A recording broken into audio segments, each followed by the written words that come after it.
Queremos cumprimentar a todos com a paz do Senhor.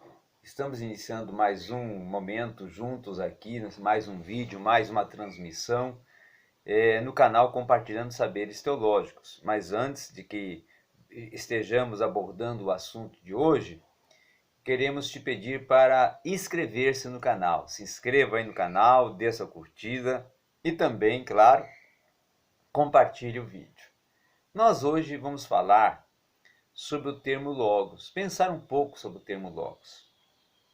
O termo logos é um termo utilizado pelo apóstolo João quando ele escreve o seu evangelho, que é um evangelho com uma peculiaridade. Se os evangelhos de Mateus, Marcos e Lucas são evangelhos sinóticos, que significa olhar em conjunto, que vem a indicar que esses evangelhos são uma biografia, são um documento histórico do ministério de Jesus, um relato, uma narrativa. Este evangelho de João já é um evangelho teológico, é um evangelho apologético, com a proposta de uma refutação às tentativas e às heresias propostas por gnósticos, pelos docetistas, que eram segmentos hereges que estavam confrontando as doutrinas e os fundamentos da fé cristã, empreendidos e defendidos pelos apóstolos dentro do contexto da igreja. João agora, na década, já iniciando aí a década de 90 depois de Cristo, não é? Que já a igreja vai se aproximando do seu primeiro século, ele é o apóstolo derradeiro e encontra-se num momento de confronto ideológico que querem, na verdade, esses segmentos, esses grupos pseudo-religiosos, dissuadir o verdadeiro fundamento que a igreja já tinha inserido no contexto de pensamento, no contexto de defesa, no contexto de entendimento sobre a pessoa de Cristo na igreja. E aí João vai colocar no início, no prólogo do seu evangelho, a expressão: no princípio era o verbo.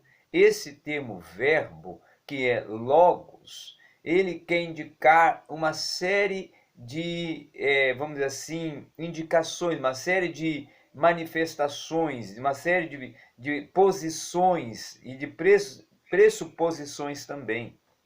Tendo em vista que quando falamos de logos, estamos falando no aspecto filosófico, primeiramente, de saber, de conhecer.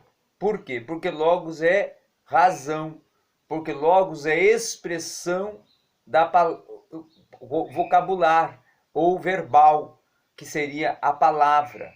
E quando nós remetemos o termo logos à palavra, a verbo, a ação, nós temos que pensar que todas essas expressões, elas estão relacionadas, interligadas ao saber, né? Ao conhecer, ao descobrir, ao entender, a visualizar todo o ambiente ao seu redor, a compreender e a discernir, a diferenciar, e tudo isto vem do seu cognitivo, da sua percepção inteligível, da sua inteligência, né? Da sua fonte aonde gera o saber e o conhecimento no seu cérebro, não é?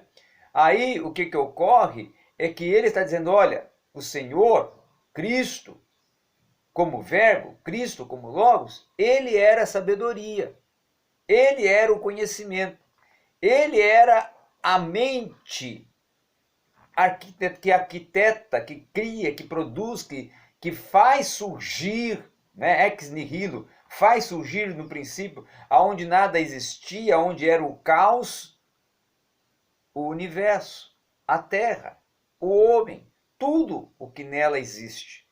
Ele é o Criador, ele é a fonte geradora desta criação.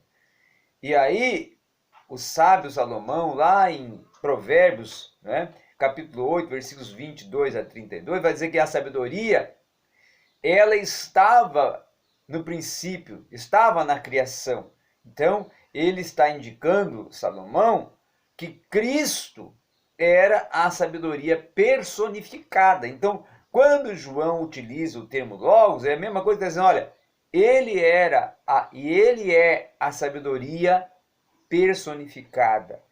E quando ele aplica esse termo logos para o princípio, ele está remetendo o logos como um termo que vai defender a pré-existência de Cristo, dizendo, olha, a sabedoria, Cristo como o pensamento, Cristo como o conhecimento, Cristo como o saber, Cristo como a palavra, Cristo como a ação, já era antes que tudo viesse a ser, porque antes que tudo viesse a ser e tornasse forma e tornasse materializado, já existia o saber, já existia o conhecer, já existia a capacidade de diferenciar, de compreender, de arquitetar.